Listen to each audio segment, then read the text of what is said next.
Majelis Adat Dayak Nasional, MADN, dan Partai Solidaritas Indonesia, PSI, sambut positif pengakuan status usaha masyarakat adat di kawasan hutan, di mana masyarakat boleh berkebun di dalam kawasan hutan, sebagai sumber mata pencaharian, asalkan tidak bertujuan komersial.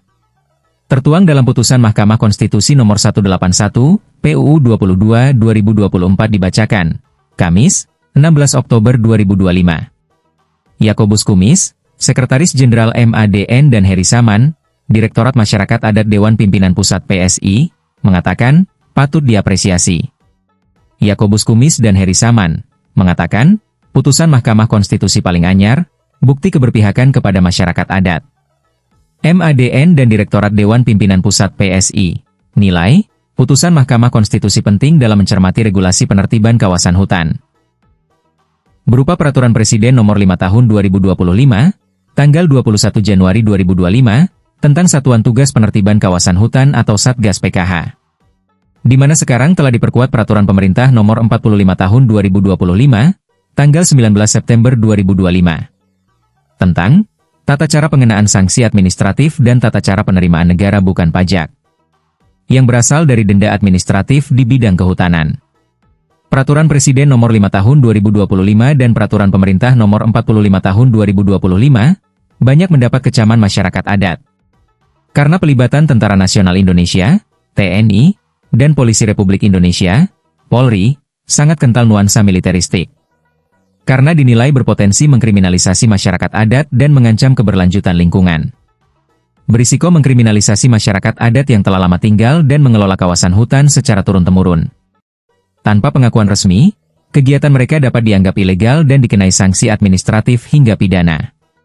Dengan putusan Mahkamah Konstitusi dibacakan Kamis, 16 Oktober 2025, masyarakat harus berani melawan jika haknya dirampas.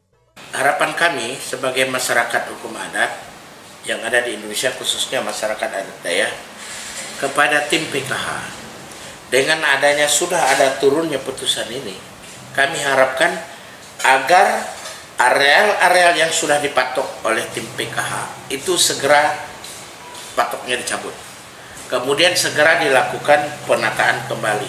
Jangan sampai apa yang menjadi landasan hukum di negara kita seperti yang sudah tertuang di dalam tentang pengakuan hak adat, apakah ia dalam bentuk hutan adat atau hak ulayat, dan sudah diputuskan juga oleh MK tanggal 16 kemarin, 16 Oktober 2025, harapan kita agar tim PKH ini tidak lagi mematok areal-areal yang merupakan areal masyarakat yang berada di kawasan hutan, yang memang itu diusahakan oleh masyarakat untuk kehidupan mereka dan tidak untuk dikomersilkan.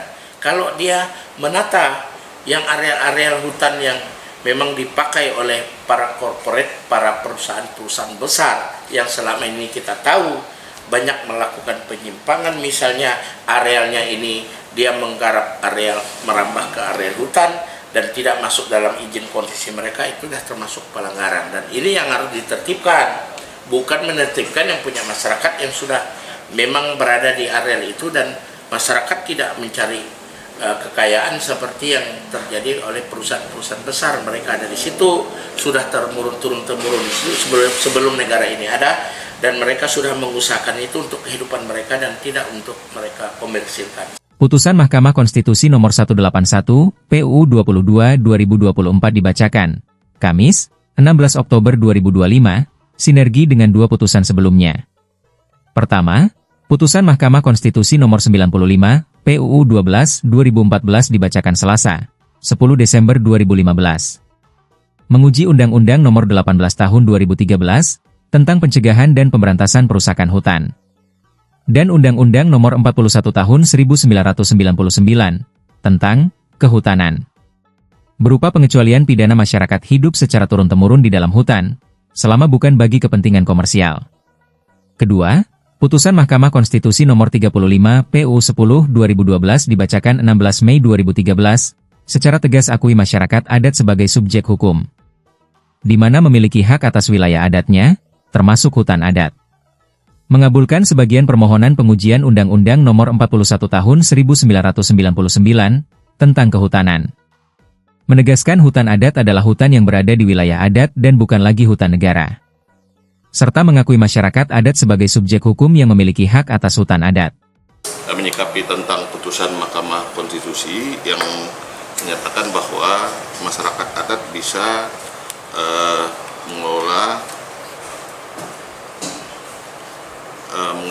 berkebun di wilayah itu tidak perlu izin lagi. Ini kita sangat menyambut baik dan ini merupakan suatu langkah yang patut diapresiasi terutama oleh kalangan masyarakat adat, karena ya, supaya ada jaminan juga pada masyarakat adat supaya bisa mereka bertahan hidup di kawasan hutan. Jadi kita sangat mendukung sekali terhadap putusan MK ini dan terima kasih. Ya tentu putusan MK ini kan nanti akan diselaraskan dengan undang-undang yang mengatur tentang kehutanan, sehingga ya ini juga pasti kita tunggu hasil daripada pelaksanaan putusan MK ini yang dilaksanakan oleh pemerintah dan DPR RI untuk dilaksanakan pelaksanaannya di masyarakat adat itu sendiri. Ya, tapi intinya kita sangat menyambut baik terhadap ini. Terima kasih Mahkamah Konstitusi sudah mendengar aspirasi daripada masyarakat adat, dan selama ini yang kita serap daripada masyarakat adat, terutama masyarakat adat yang secara turun-temurun sudah hidup di kawasan itu. Nah, tentu juga dalam pelaksanaan ini nanti ya menyesuaikan daripada turun-temurun ini ya memang betul-betul secara turun-temurun sudah lama gitu. Jangan pula nanti baru datang pun dibilang kalau itu baru dibilang turun-temurun, tapi betul-betul dibuktikan secara turun-menurun dan terus-menerus, karena ya mereka juga menjadi menjadi penjaga kawasan hutan. Ya enggak ada perhatian daripada pemerintah terhadap mereka menjadi penjaga hutan ini, sehingga ya bisa mereka hidup dan juga ada pemberdayaan daripada masyarakat dengan adanya putusan MK ini. Poin penting putusan Mahkamah Konstitusi, Mahkamah Konstitusi nomor 181, PU 22 2024 dibacakan, Kamis, 16 Oktober 2025. Berupa dikabulkan sebagian gugatan diusulkan Perkumpulan Pemantau Sawit atas Undang-Undang Nomor 6 Tahun 2023. Mengizinkan masyarakat yang sudah turun-temurun tinggal di kawasan hutan, dapat melanjutkan usaha berkebun untuk kebutuhan keluarga, tanpa harus minta terlebih dahulu meminta izin kepada pemerintah pusat. Secara implisit berupa jaminan bagi masyarakat tidak menjadi korban kriminalisasi Tim Satuan Tugas Penertiban Kawasan Hutan. Memiliki keterkaitan putusan Mahkamah Konstitusi Nomor 95, PUU 12, 2014 dibacakan Selasa, 10 Desember 2015. Menguji Undang-Undang Nomor 18 Tahun 2013 tentang Pencegahan dan Pemberantasan Perusakan Hutan dan Undang-Undang Nomor 41 Tahun 1999 tentang Kehutanan, berupa pengecualian pidana masyarakat hidup secara turun-temurun di dalam hutan selama bukan bagi kepentingan komersial. Mewajibkan pemerintah segera melakukan pengukuhan kawasan hutan dengan memperhatikan rencana tata ruang wilayah (RT/RW) serta pendapat masyarakat sekitar kawasan hutan. Mengubah definisi hutan adat milik masyarakat adat, wajib dikelola masyarakat adat dan ditegaskan, hutan adat bukan tanah negara. Menegaskan hutan adat sebagai bukan lagi bagian dari hutan negara, melainkan hutan hak milik masyarakat adat. Berimplikasi membatalkan ketentuan dalam Undang-Undang Nomor 41 Tahun 1999 tentang kehutanan, di mana pernah menegaskan hutan adat sebagai hutan negara, dan menegaskan masyarakat adat sebagai subjek hukum pemegang hak atas hutan adat di wilayah adatnya. Kepada masyarakat untuk dilakukan perlawanan, lawan saja karena kita sudah diberikan perlindungan hukum. Ya, tidak usah takut lagi untuk membela hak masyarakat yang sudah domisili di situ turun-temurun dan mereka tidak mengganggu pekerjaan tim PKH yang menertibkan perusahaan-perusahaan yang besar. Saya kira putusan Mahkamah Konstitusi Nomor 35 PU 10 2012 dibacakan pada 16 Mei 2013, secara tegas mengakui masyarakat adat sebagai subjek hukum. Mengkoreksi regulasi kehutanan, menyatakan hutan adat bukanlah bagian dari hutan negara, melainkan hutan hak yang berada di dalam wilayah adat masyarakat hukum adat tersebut. Menjustifikasi status hutan adat sepanjang masyarakat adat yang bersangkutan masih ada dan diakui keberadaannya. Menegaskan masyarakat adat sebagai subjek hukum, memiliki hak penuh atas tanah, wilayah, sumber daya alam di dalam hutan adatnya. Mendorong pengakuan hukum dan kebijakan yang lebih baik bagi masyarakat adat di tingkat daerah, seperti pembentukan peraturan daerah, peraturan gubernur, atau Peraturan Bupati mengenai masyarakat adat. Memperkuat urgensi pengesahan rancangan undang-undang tentang pengakuan dan perlindungan hak-hak masyarakat adat, guna mengatasi masalah sektoralisme dan perampasan wilayah adat. Ada juga aspirasi daripada masyarakat adat, terutama berkaitan tentang usaha-usaha perkebunan yang tidak memiliki hak izin guna usaha, yang ini pasti nanti akan dilaksanakan penerimaan oleh pemerintah. Ya, masyarakat menyampaikan bahwa ya kalau diambil alih oleh pemerintah atau ditetapkan oleh pemerintah, ya tentu suatu lembaga ataupun organ yang dipercaya oleh pemerintah dalam hal ini, ya kita harapkan aspirasi masyarakat itu menyampaikan kepada kita bahwa ya bermitra dengan masyarakat adat atau lembaga-lembaga atau organisasi-organisasi adat yang ada di kawasan itu. Saya pikir itu sehingga ya untuk salah satu badan usaha yang dibentuk oleh pemerintah supaya bisa melakukan mitra dengan masyarakat adat atau organisasi daripada masyarakat adat setempat. Putusan Mahkamah Konstitusi dibacakan Kamis, 16 Oktober 2025, tentang status masyarakat. Karena memperlihatkan bagaimana mekanisme check and balance bekerja dengan baik.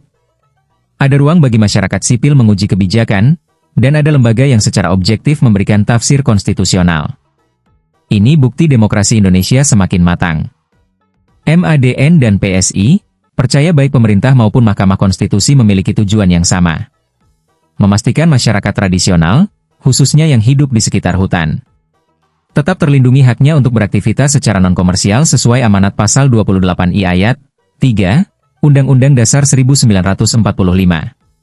Dengan kepemimpinan yang ada saat ini, Kementerian Kehutanan akan melaksanakan putusan ini dengan bijak memastikan masyarakat kecil terlindungi, tanpa mengabaikan tanggung jawab negara menjaga hutan untuk generasi mendatang. Putusan Mahkamah Konstitusi dibacakan Kamis, 16 Oktober 2025, memperkuat pengakuan hak-hak masyarakat adat yang sudah ada, secara turun-temurun untuk memanfaatkan kawasan hutan bagi keberlanjutan hidup mereka. Menjadi payung hukum bagi masyarakat adat untuk tidak dikriminalisasi aparat penegak hukum. Karena selama ini menggunakan undang-undang yang dianggap multitafsir, seperti Undang-Undang Cipta Kerja, untuk menjerat mereka. Masyarakat adat yang telah terbukti secara historis mengelola lahan di kawasan hutan. Untuk memenuhi kebutuhan hidup kini tidak perlu lagi meminta izin dari pemerintah pusat untuk melakukan kegiatan berkebun. Menekankan kegiatan berkebun masyarakat dalam kawasan hutan harus bersifat tradisional dan tidak untuk tujuan komersial yang besar. Hal ini penting untuk mencegah eksploitasi oleh pihak luar yang menyalahgunakan putusan ini. Masih membutuhkan kejelasan mengenai kriteria spesifik masyarakat adat yang berhak menerima perlindungan ini. Sengketa bisa saja muncul jika tidak ada regulasi lebih lanjut yang mendefinisikan kriteria tersebut. Jika penegakan hukum tidak kuat, ada potensi celah bagi oknum atau perusahaan untuk mengklaim sebagai masyarakat adat demi menghindari peraturan, terutama terkait perkebunan sawit. Sehingga menjadi momentum bagi pemerintah dan DPR untuk segera merevisi peraturan yang selama ini sering merugikan masyarakat adat, serta mendorong pengesahan Undang-Undang Masyarakat Adat yang telah lama tertunda. Informasi lebih lanjut hubungi website diotv.com.